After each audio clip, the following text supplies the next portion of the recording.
We'll start off at the far end on the photograph, and this used to be known as number 4 entrance, or the Brickyard,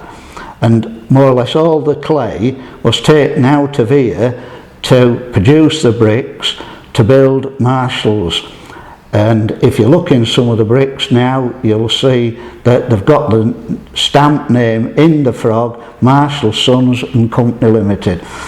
Now then, from the Brickyards you could go into what we used to call Boiler Mountain Bay, and Boiler Mountain Bay was where majority of the boilers was assembled. Now then, off that you had some buildings that was known to people that worked in there as the Klondike. Basically, I could not find out why it was the Klondike, but I think when there was excavating for the clay, I think they hoped they'd strike gold. And beyond the Klondike, then you'd come to an open yard, and in this open yard used to be a plate store, and in this plate store, that's where they used to get some of the plate, not it all, but some of the plate to build the boilers with. Also, just near the plate store, there used to be a capstan there, which you used to have to pull the boiler rear edge out of the shop with this capstan to put down into the boiler shop. And it was quite tricky that you got this right, because if you didn't get it right, the boiler would go too far one way and not enough the other way. So you had to be very careful, especially when that boiler head was being transferred onto the gallery to go down into the boiler shop. Now then, going a bit further on from there, we had a block of toilets. And when I first got to Marshalls,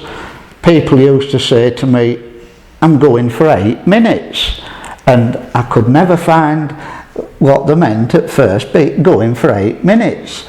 But the thing was, a man used to sit there on a chair and he used to time you going in the toilets and when you come out, and you was allowed 8 minutes, and that was near the plate store there. Just a bit further on from there, you had the joiner's shop, and this is where most of the work was done by the joiners on maintenance right through the factory. I mean, it was built in that shop. They had saws, they had planes, they had everything in there. Now then, the next shop a bit further along was known as Loading Bay, and this is where most of the tractors was loaded to go onto the railway to be sent to the dealers or wherever like, and you often could see lines of railway wagons there with Marshall tractors lined up outside of the loading bay. Across the way from that you had what they used to call the pattern shop. Now then, up in the pattern shop you had all the machinery where they used to make the patterns, and also there were some very skilled men worked in there. And just at the other side of that building, in the early days, that was before I come to Marshalls, they used to build threshing machine sets, and also they used to build binders. And there's a little gallery at the side there that overlooks the open yard that they used to, once they'd been built, they used to take them out on the gallery, use the crane to take them down into the yard. Also at the other end they had an hoist, and in this hoist sometimes they had to put the thrashing machine in there, and I quite remember quite vividly that at back of the hoist there just used to be a tarpaulin, and I was asked to brick it up and take the tarpaulin down because they'd stopped making threshing sets in 1972 and they wanted it just as an hoist.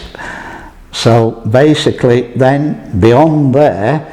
you used to have the garage, and some at top of the garage was some tanks, and these tanks was to hold water for the foundry, which was across the way, and the water was pumped out of number 4 yard near the Tower Bay, and it was stored in the tanks above the garage. Now then it was used in the foundry for quenching whatever there was working on, and it was often in the morning you'd be asked to go and turn the foundry pumps on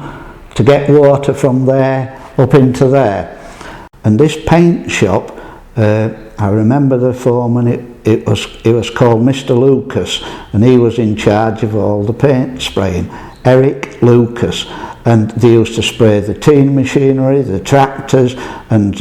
also some crawlers in these buildings. The other building, it was used as a store place, where they used to store castings and things like that. On the end of that building was the famous Marshall Fire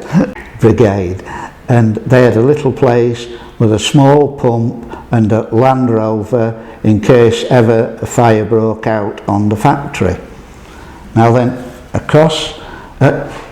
from the fire brigade there was coal drops. Now these coal drops was where that they used to bring coal and store coal so they could use it on the different furnaces or in different parts of the factory. And it was quite interesting there because they used to have like little trolleys, and these little trolleys you could fill them up with coal and push them across a railway line there and then go through the stores there, and it used to go out to the smith shop. And this track used to run round the wall, and there was small bogies sort of thing that you could push coal to get into the tin shop. So that was all taken from the coal drops. And he'd chop the scrap up, and sometimes you'd be asked to probably drop the scrap into the cupolas, mix it with some lime and some slag, and then it was heated up, and then they'd take the metal out at the bottom to use in the foundry. A bit further on there you had it was the foundry stores, and in the you'd walk through the foundry stores, and at the end of the foundry stores there were some steps, and in front of you on these beam in front of the steps it said duck or grouse, because it was that small. If you didn't, you banged your head. Now then, when you'd gone through there, you got into the core shop. The core shop was run by women, and you didn't waste any time in there, you quickly made your exit. You had the foundry, where all the castings was done in the foundry, and they were skilled people. Now just in the corner of the foundry there, I once remember having to dig a pit. Now then, I got probably 6 foot down and I hit a spring, and this spring was crystal clear water, but the amount of pressure and the way it come into the pit, we had to get 2 pumps so we could pump the water away from us. But after saying that, this is the reason it gets its name, Spring Gardens. Well then, a bit further down from the foundry, you used to be able to get into it, the yard, and then more or less walk through the yard, and you'd get into the area which was the gear cutting, number 4 and number 5 shop, which was the machine shops and that. You also, there you had the boiler house, where they had 2 Marshall boilers installed, and there was 400, 600 boilers which produced the heat for all over the factory. Now then, on a bit further down you had what was there, the tool room, and on top of the tool room was a gallery. Now these galleries used to run around majority of these shops, and in the wartime a lot of people that worked on the gallery was women, and there was all machines up there as well, and it was quite an experience to walk up there and see what used to be stored on those galleries. And as I say, further down Spring Gardens, you had this gallery there, and you had an hoist, and that hoist in that gallery used to take you down then back to the machine shop, where obviously if there'd been a breakdown, the men in the tool room was straight onto it, out into the shop, and yeah, it was quite a busy area that. Then a bit further down you'd go, and on the corner there was the pub, the Horse and Groom, and then coming round then onto Beaumont Street, you had the shops then where you had all the machining done, such as gear cutting, you had grinding, milling, and boring and drilling, and that was all done in that particular area. And then coming a bit further down onto Beaumont Street, you had the front of the offices, and everybody in them days knew about the stainless steel doors. You could go through there and go up a beautiful staircase onto the gallery and up to the boardroom, and along there was also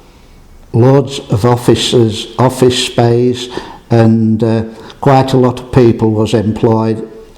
up there, and you had the drawing office, the thermal office, and then you had works order, you also had the shipping, and the shipping then brought you back to Pindlil there. But in number one entrance there, if you went into number one entrance and you went up the yard, over to your left was the well, it was like an heavy lifting shop, and they also, in that particular shop, they used to build rollers and they used to test them, and in number one you had some test pits, and these test pits that put the rollers up. Going a bit further up number one yard, if you